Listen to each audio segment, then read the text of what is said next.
నువ్వు ఎక్కడైతే పడిపోయావో, నువ్వు ఎక్కడైతే కూలిపోయి ఉన్నావో, ఎక్కడైతే నీ యొక్క జీవితంలో పడిపోయినటువంటి స్థితి ఉందో, లేదా నీ యొక్క ఆత్మీయ జీవితము ఆగిపోయినటువంటి స్థితి ఉందో, ఆ స్థితిని మళ్ళీ నువ్వు జ్ఞాపకం చేసుకొని ఆ స్థితి ద్వారా నువ్వు మళ్ళీ ఏం చేయాలి అని అంటే కట్టబడేటువంటి వ్యక్తిగా ఉండాలి.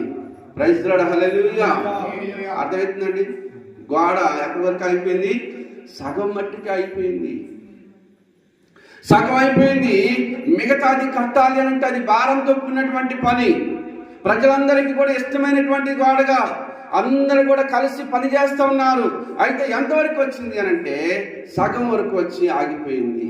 2024 సంవత్సరంలో నువ్వు ఎంతో హుషారుగా పనిచేసి ఉండొచ్చు. ఏదో సాధించాలి అని నీ యొక్క ఆశలు, నువ్వు ఒక కలలు అనేది కలిగి ఉండొచ్చు. లేదా నీ యొక్క జీవితంలో నువ్వేదో గురిపెట్టుకొని ముందుకు వెళ్ళాలని అనుకుని ఉండొచ్చు. అవన్నీ కూడా ఏమైపోయినాయి అంటే కాకోకుండా ఈ 2024 సంవత్సరం అనేది ముగిసిపోయి ఉండొచ్చు కదా. చాలామందికి చాలా ఆశలు ఉంటాయి, చాలా కోరికలు ఉంటాయి, చాలా ఉద్దేశాలు ఉంటాయి, చాలా తలంపులు ఉంటాయి. ఈ సంవత్సరం పంట బాగా పండించాలి అనుకుంటారు, పంట సరిగా రాకపోవచ్చు. ఈ సంవత్సరం నా యొక్క విశ్వాస జీవితంలో ముందుకు పోవాలి అనుకోవచ్చు, కానీ ముందుకు పోవడానికి కొన్ని పరిస్థితులు అడ్డగించి ఉండొచ్చు. లేదా నేను చక్కగా చదువుకోవాలని పిల్లలు కలలుగని ఉండొచ్చు, కానీ ఆ పిల్లలకి ఏదో ఒక ఆటంకం వచ్చి ఆ పిల్లలు చక్కగా చదువుకొని ఉండలేకపోవచ్చు. కొంతమంది జాబ్ ఈ సంవత్సరంలో, ఈ 24 సంవత్సరాలు ఖచ్చితంగా నాకు రావాలి అనుకుని ఉండొచ్చు, కానీ గవర్నమెంట్ ఆ జాబ్లకి అప్లికేషనే ఇవ్వకపోవచ్చు. అది నిరాశ కదా. అంటే వారు చదువుకున్నటువంటి చదువుకి పూర్తి అయినటువంటి జీవితం రానే రాలేదు.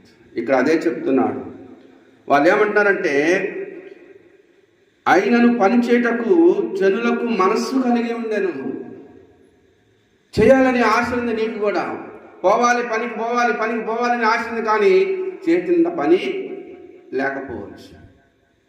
నువ్వు ఒప్పుకున్నటువంటి పనిలో మంచి సంతృప్తి కలిగి ఎక్కువగా చేయాలి అనుకోవచ్చు. ఆ రోజు ఏదో ఒక జ్వరం, లేకపోతే తలనొప్పో, కడుపుల నొప్పో, ఏమండి ఏదో ఒక నొప్పి వచ్చి ఆగిపోయి ఉండొచ్చు.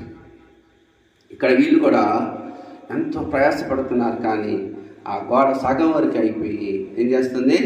ఆగిపోయినట్టుగా ఉంది. అయితే విషయం ఏంటిది అని ఆలోచన చేస్తే మనం కూడా సగంలో ఆగిపోయి ఉన్నాము.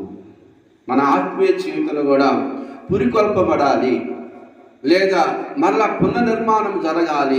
ఎందుకు పునర్నిర్మాణం జరగాలి అంటే జకర్యా గ్రంథంలో ఒక మాట, శ్రేష్టమైనటువంటి మాట ఉంటుంది చూడండి. జకర్యా గ్రంథము